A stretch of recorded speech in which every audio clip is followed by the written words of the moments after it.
Hello दोस्तों। आज हम क्लास 12 का मैथमेटिक्स का चैप्टर 3 जो कि है मैट्रिसेस, उसका हम 3.3 टाइप ऑफ मैट्रिसेस पढ़ेंगे। ओके। टाइप ऑफ मैट्रिसेस पढ़ने से पहले मैं आपको कुछ थोड़ा सा मैट्रिसेस के बारे में बता देता हूँ। पिछले वीडियो में मैं आपको 3.1 और 3.2 आपको वो मैं बताया था। 3.1 में मैं आपको मैट्रिसेस और के बारे में थोड़ा सा जानकारी दिया था और उसका एप्लीकेशन कहाँ कहाँ है वो भी बताया था। और इससे पहले वाली वीडियो में मतलब जब हम 3.2 पढ़ रहे थे मैट्रिक्स के बारे में, तो वहाँ पे मैं आपको मैट्रिक्स के बारे में सब कुछ बताया था कि मैट्रिक्स को हम कैसे लिखते हैं। कॉलम के बारे में बताया था, है ना। रो के बारे में बताया था, एलिमेंट्स के बारे में बताया था, ऑर्डर ऑफ मैट्रिक्स के बारे में बताया था, है ना। तो उसी को मैं थोड़ा सा यहाँ पे आपको रिकॉल करा देता हूँ। तो जैसे ये कोई मैट्रिक्स है, इस मैट्रिक्स के अंदर मान लेते हैं कोई एलिमेंट है। ये एलिमेंट हो गया। ओके।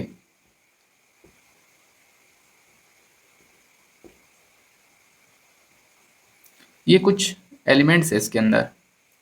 तो ये जो आप देख रहे हैं वर्टिकल वाला, इसको हम क्या बोलते हैं? कॉलम बोलते हैं। ओके। ये सभी कॉलम है, वर्टिकल वाला। वैसे ही हॉरिजॉन्टल वाला, इसको हम क्या बोलेंगे? इसको हम बोलेंगे रो। ओके दोस्तों, इसको हम रो बोलेंगे। अब मैं आपको बताया था इसका हमें ऑर्डर ऑफ मैट्रिक्स निकालना है, तो कैसे निकालेंगे? तो मैं आपको बताया था ऑर्डर ऑफ मैट्रिक्स निकालने के लिए, हमें चाहिए रहता है रो और कॉलम। तो यहाँ पे कितना रो है गिन लेते हैं। 1 2 3 रो है। ओके। वैसे ही कॉलम कितना है? 1 2 3, 3 कॉलम है। और ऑर्डर ऑफ मैट्रिक्स को हम यहाँ पे लिखते हैं, तो कितना रो है? 3। फिर गुणा कॉलम कितना है? 3। ओके। ऑर्डर ऑफ मैट्रिक्स को हम यहाँ पे लिखते हैं।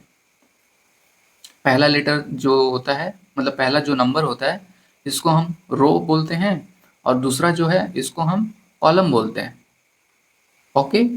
तो यहाँ तक मैं आपको बताया था और साथ में ये भी बताया था कि इसके अंदर जो है इसको हम एलिमेंट बोलते हैं। ओके। अब थोड़ा सा मैं आपको और कुछ बताता हूँ यहाँ पे। देखिए, ये जो आप देख रहे हैं ये तो कॉलम हो गया वर्टिकल वाला, हॉरिजॉन्टल वाला रो हो गया। और जो ये देख रहे हैं यहाँ पे, ये यहाँ पे डायगोनल भी होता है। जो टेढ़ा होता है ना, ये 4 4 1, इसको हम डायगोनल बोलते हैं। धीरे धीरे मैं आपको आगे बताऊंगा, अभी बस थोड़ा सा मैं आपको ओवरव्यू दे रहा हूँ। ओके दोस्तों, कॉलम हो गया, रो हो गया, ऑर्डर ऑफ मैट्रिक्स ये हो गया, है ना। ये order of matrix, order of matrix. Okay दोस्तों।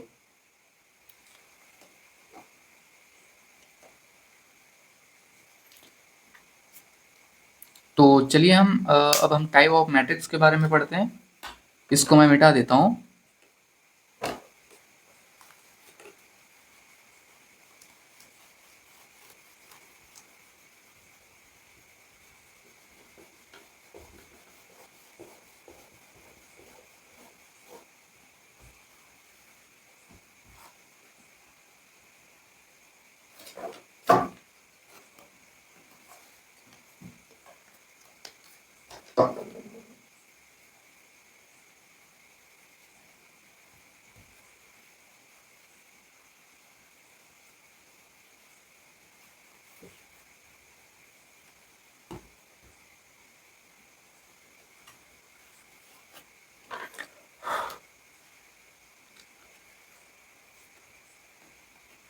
तो अब हम टाइप ऑफ मैट्रिक्स के बारे में देखते हैं। अभी जो मैं मैट्रिक्स बनाया था उसी में ना कुछ कुछ चेंजेस करके हम अलग अलग उसका नाम दे देते हैं। तो सबसे पहले मैं आपको बताता हूँ, जो पहला मैट्रिक्स है column matrix. Okay, column matrix. तो यहाँ पे आप नाम से भी समझ सकते हैं कॉलम मैट्रिक्स में सिर्फ कॉलम होगा, ओके, इसीलिए हम इसको कॉलम मैट्रिक्स बोलते हैं। जैसे यहाँ पे ये मैट्रिक्स है और इसके अंदर एलिमेंट है, मान लेते हैं ये 2 3 1, ओके। आप देख सकते हैं ये सिर्फ कॉलम है, ओके। यहाँ पे कितना कॉलम है? एक कॉलम है। लेकिन देखिए यहाँ पे जब हम कॉलम बनाएं, मतलब सिर्फ कॉलम में एंट्री करें, तो कॉलम में एंट्री हो गया, तो यहाँ पे कितना कॉलम है? एक कॉलम है। लेकिन साथ में ये भी ध्यान दीजिए, जब हम कॉलम में एंट्री किए, बाय डिफ़ॉल्ट ये रो में भी तो एंट्री हो गया अपने आप, है ना? ये एक कॉलम, दूसरा कॉलम तो नहीं है, लेकिन यहाँ पे रो देखो, ये पहला रो है ना, ये दूसरा रो, ये तीसरा रो, अब ये अपने आप एंट्री हो गया है। कहने का मतलब है यहाँ पे रो 3 है, कॉलम 1 है। अगर इसका हम ऑर्डर ऑफ मैट्रिक्स निकालना रहा तो कैसे निकालेंगे? तो पहले हम रो, उसके बाद कॉलम देखेंगे। तो यहाँ पे कितना रो है? 3 कॉलम रो है, तो यहाँ पे 3 रो है। उसके बाद गुणा एक कॉलम, तो यहाँ पे 1 लिखेंगे, तो ये कॉलम मैट्रिक्स हो गया। वैसे ही रो मैट्रिक्स, रो मैट्रिक्स क्या होगा? रो मैट्रिक्स में हम रो को एंट्री करेंगे। तो मान लेते हैं ये 1 है, ये 3 है, ये 2 है, ओके, ये रो मैट्रिक्स हो गया। अब यहाँ पे रो कितना है? एक रो है ना, एक रो है। और यहाँ पे कॉलम कितना है? 1 2 3, है ना, 3 कॉलम हो गया। अगर इसका हमें ऑर्डर ऑफ मैट्रिक्स निकालना रहा तो कैसे निकालेंगे? एक रो, उसके बाद गुणा, कॉलम कितना है? 3 है, तो यहाँ पे 3 से गुणा करेंगे, तो ऑर्डर ऑफ मैट्रिक्स आ गया 1 इंटू 3। ओके दोस्तों, अब हम तीसरा देखते हैं, स्क्वायर मैट्रिक्स।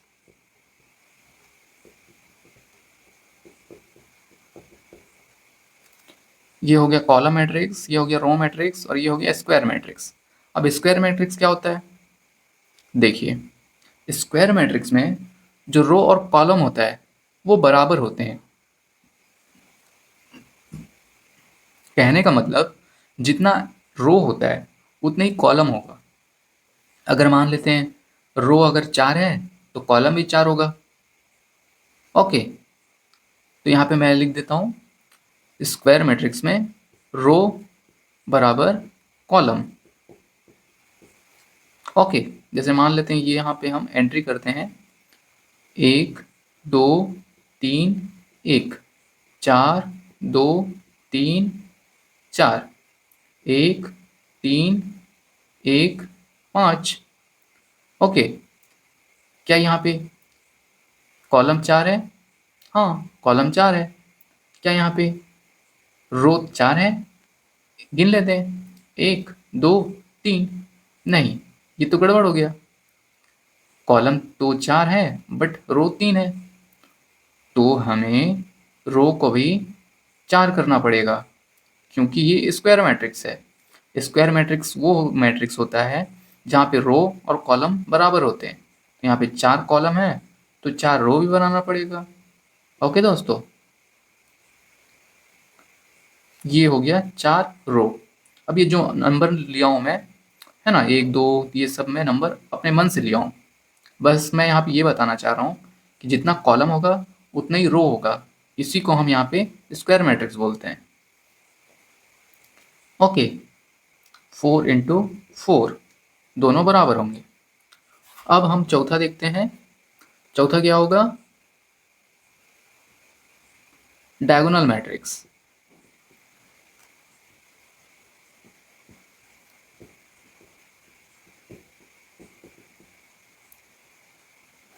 डायगोनल मैट्रिक्स किसको बोलेंगे? देखिए, जो मैट्रिक्स होगा, ये है, मान लेते हैं मैट्रिक्स है, ओके। अब डायगोनल मैट्रिक्स जो होता है ना, जो डायगोनल मैट्रिक्स होता है उसका खास बात ये होता है कि इसका जो डायगोनल होता है ना, ये ऐसा ऐसा 1 3 2, ये डायगोनल हो गया। इसी में कुछ एलिमेंट होता है संख्या में, मतलब कुछ नंबर होता है। बाकी जो डायगोनल को छोड़कर जो भी होता है यहाँ पे, ये सब 0 0 होते हैं। ये भी 0 0। मतलब कहने का मतलब जो डायगोनल होगा ये कुछ डिजिट होगा ऐसा, और जो नॉन डायगोनल, डायगोनल को जो छोड़कर जो ये सब होगा, इसको हम नॉन डायगोनल बोलते हैं। नॉन डायगोनल में क्या होगा, 0 0 होगा, इसको हम डायगोनल मैट्रिक्स बोलते हैं। ओके दोस्तों, अब मैं आपको पांचवा बताता हूँ। इसको मैं मिटा देता हूँ, अब बाद में आप देख सकते हैं इसको।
अब मैं आपको पांचवा बताता हूँ।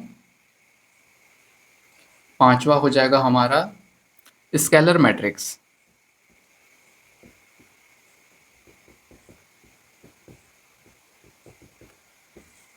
स्केलर मैट्रिक्स क्या होगा, देखिए जो स्केलर मैट्रिक्स होता है, मान लेते हैं ये कोई मैट्रिक्स में हम बना लेते हैं, कोई कुछ एंट्री हम यहाँ पे करेंगे, तो कैसा एंट्री होगा, देखिए जो डायगोनल होता है, डायगोनल में सब एक ही जैसा होगा। अगर यहाँ पे 2 है तो यहाँ भी 2 होगा, यहाँ भी 2 होगा। और जो नॉन डायगोनल होगा, नॉन डायगोनल क्या होगा, यहाँ पे ये सभी 0 0 होगा। ऐसा मैट्रिक्स जो भी होगा उसको हम स्केलर मैट्रिक्स बोलेंगे। डायगोनल में सब सेम होगा और बाकी जगह 0 0, इसको हम स्केलर मैट्रिक्स बोलेंगे। ओके दोस्तों,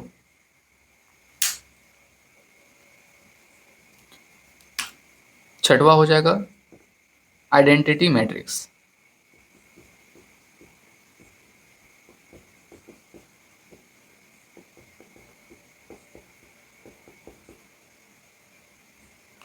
आइडेंटिटी मैट्रिक्स क्या होगा, देखिए जो ये मैट्रिक्स है इसका डायगोनल में सिर्फ एक एक एक होगा और बाकी जगह 0 0।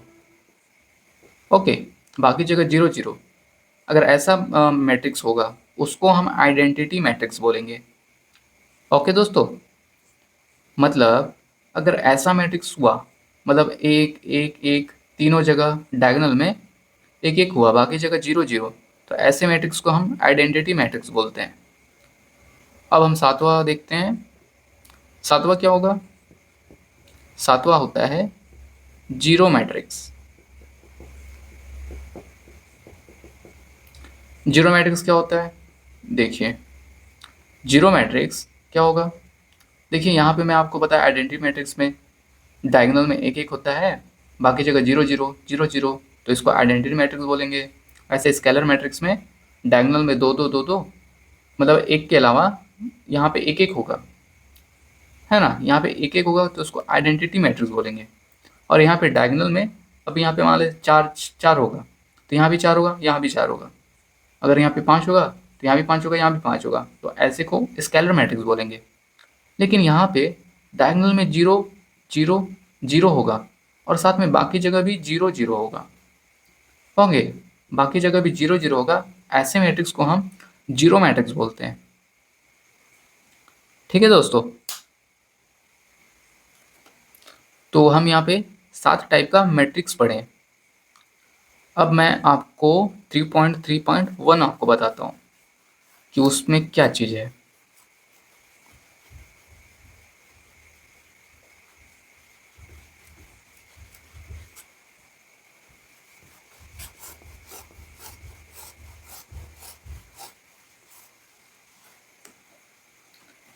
तो मैं हेडिंग डालता हूँ इक्वालिटी ऑफ मैट्रिसेस 3.2.1 इक्वालिटी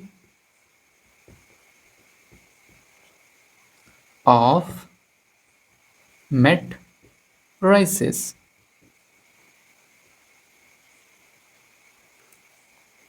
ये हमारा हेडिंग हो गया। तो इसका क्या मतलब हुआ? इसका मतलब हुआ जो भी मैट्रिक्स है, अगर मान लेते हैं एक मैट्रिक्स है और साथ में दूसरा मैट्रिक्स है, अगर उससे कंपेयर कर रहे हैं तो हम कंपेयर करेंगे और मान लेते हैं अगर उसमें जो भी एंट्री एलिमेंट आया सब बराबर हुआ, साथ में एलिमेंट भी बराबर हुआ, तो उसको हम इक्वल मैट्रिक्स बोलेंगे। जैसे मान लेते हैं ये मैट्रिक्स है एक, यहाँ पे एक, ये दो, ये जीरो, और यहाँ पे मान लेते हैं चार है। ये अपने मन से मैं बना रहा हूँ, ठीक है, मैं बुक का नहीं लिया हूँ। ये एक मैट्रिक्स है। अगर मान लेते हैं ये दूसरा मैट्रिक्स है, ओके, ये भी यहाँ पे एक, चार, जीरो, दो, ये दो मैट्रिक्स है ना। ये मैट्रिक्स को हम ऐसे दर्शाते हैं ए से, इसको हम दर्शाएंगे बी से। आप देख सकते हैं ये जो एलिमेंट है, यहाँ पे फर्स्ट रो फर्स्ट कॉलम में एक आ रहा है, तो यहाँ भी फर्स्ट रो फर्स्ट कॉलम में एक आ रहा है। वैसे यहाँ पे फर्स्ट रो सेकेंड कॉलम में चार आ रहा है, वैसे यहाँ पे फर्स्ट रो सेकेंड कॉलम में चार आ रहा है। वैसे यहाँ पे सेकेंड रो में फर्स्ट कॉलम में जीरो आ रहा है, वैसे यहाँ सेकेंड रो फर्स्ट कॉलम में जीरो आ रहा है। तो आप देख सकते हैं दोनों जगह सेम आ रहा है, तो इसको हम बोलेंगे इक्वालिटी ऑफ मैट्रिसेस, मतलब दोनों इक्वल हुआ। तो यहाँ पे हम बोल सकते हैं जो मैट्रिक्स ए है वो मैट्रिक्स बी के बराबर होगा। ओके दोस्तों, अगर मान लेते हैं ये मैट्रिक्स है एक, तीन, चार, दो, ये मैं अपने मन से लिख रहा हूँ, ठीक है। और ये मान लेते हैं दूसरा मैट्रिक्स है, ये है मान लेते हैं तीन, दो, एक, पाँच, ये दूसरा मैट्रिक्स है। अब आप देख सकते हैं ये मैट्रिक्स अलग अलग है, एक, तीन, है ना, तीन, एक, ये अलग अलग है, तो इसको हम नहीं बोल सकते कि ये दोनों बराबर होंगे। ओके, तो ये बराबर नहीं होंगे। तो ये हो गया इक्वालिटी ऑफ मैट्रिसेस का मतलब। ओके दोस्तों,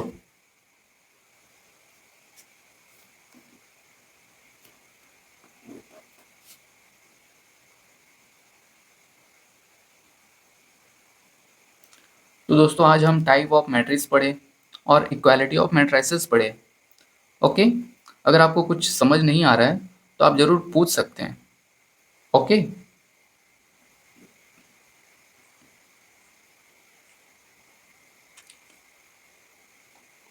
टाइप्स ऑफ मैट्रिसेस में हम 7 टाइप का मैट्रिक्स पढ़े हैं। पहला कॉलम मैट्रिक्स हो गया। कॉलम मैट्रिक्स में एक कॉलम होता है, ओके, और बाकी क्या होते हैं, बाकी रो होते हैं।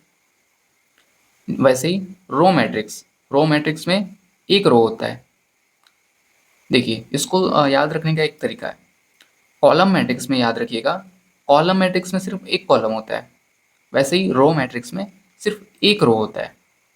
ओके दोस्तों, स्क्वायर मैट्रिक्स कैसे समझ सकते हैं आप?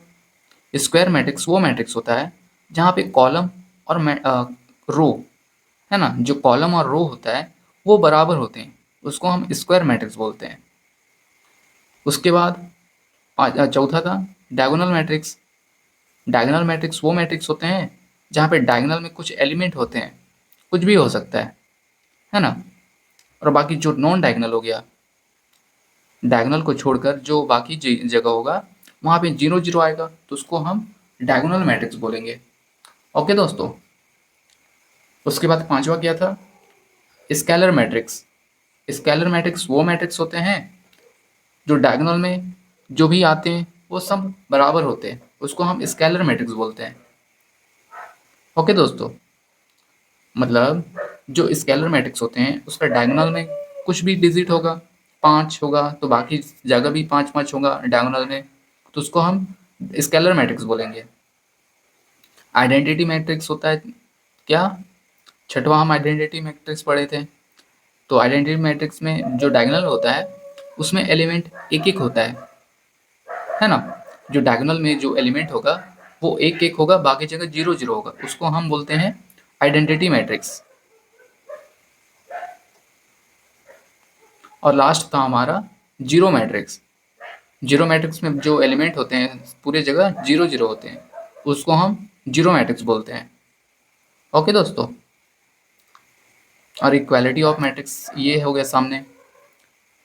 अगर कोई जो दो मैट्रिक्स है, 1 4 0 2, ये एलिमेंट हो गया ए का, मैट्रिक्स ए का। ऐसे ही बी का, मतलब बी मैट्रिक्स का एलिमेंट हो गया 1 4 0 2। अब देख सकते हैं दोनों रो दोनों कॉलम में सब बराबर है ना। पहले रो और पहले कॉलम में जो आ रहा है यहाँ पे, यहाँ भी वही आ रहा है। तो इसको हम बोलेंगे जो मैट्रिक्स ए है वो मैट्रिक्स बी के बराबर होगा। ओके दोस्तों, यही था इक्वालिटी ऑफ मैट्रिसेस।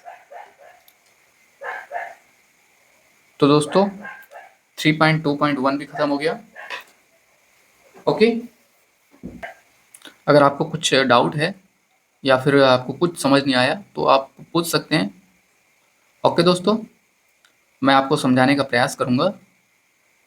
ओके, तो यहाँ पे हम 3.1 3.2 3.3 कंप्लीट कर लिए। अब हम एक्सरसाइज करेंगे 3.1।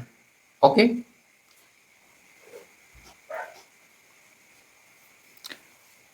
तो चलिए दोस्तों फिर कंटिन्यू करेंगे अगले वीडियो में। एक्सरसाइज 3.1 से हम स्टार्ट भी करेंगे। ओके, अगर आपने इस चैनल को अभी तक सब्सक्राइब नहीं किया है तो प्लीज़ इसे सब्सक्राइब कर लीजिए। ओके, और अपने दोस्तों के साथ प्लीज़ इसे शेयर करिएगा। ओके दोस्तों, चलिए फिर कंटिन्यू करेंगे अगले एक वीडियो में। तब तक के लिए आपको बेस्ट ऑफ लक।